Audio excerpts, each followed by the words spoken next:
Hello नमस्कार दोस्तों, Dharmaraj Prajapati blog video में आप सभी भाइयों का स्वागत है। दोस्तों देखिए, हम आए हुए हैं कांटे चौराहा।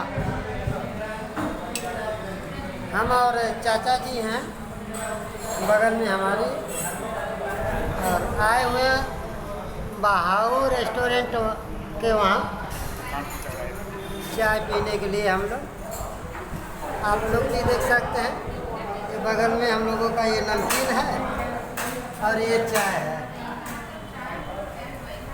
और ये बहाऊ चाय की दुकान है कांटे चौराहा पे।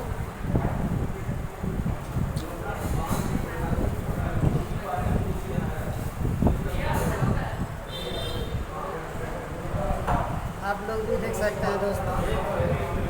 चाचा जी कहाँ से आवल जाता हमारे पसंद? अरे गाड़ी तो हर कहाँ खराब भई ला ले। अरे हमारे यहीं चौराहो खड़ा ले ली तो पेट्रोल पंप को ले ली तो रोज ले लगावना। चाचा का गाड़ी खराब हो गई लाल भुजैनी चौराहा पे, वहाँ से ढकेलते ढकेलते ले आए हैं कांटे पेट्रोल पंप पे। हम वहाँ मंडेरवा से आए वहाँ गाड़ी बनाने के लिए, गाड़ी बना के फिर आए हुए हैं कांटे चौराहा बहाऊ के यहाँ चाय पी रहे हैं हम लोग। आप लोग भी देख सकते हैं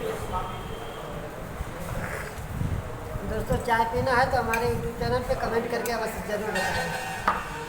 बाय बाय, नमस्ते।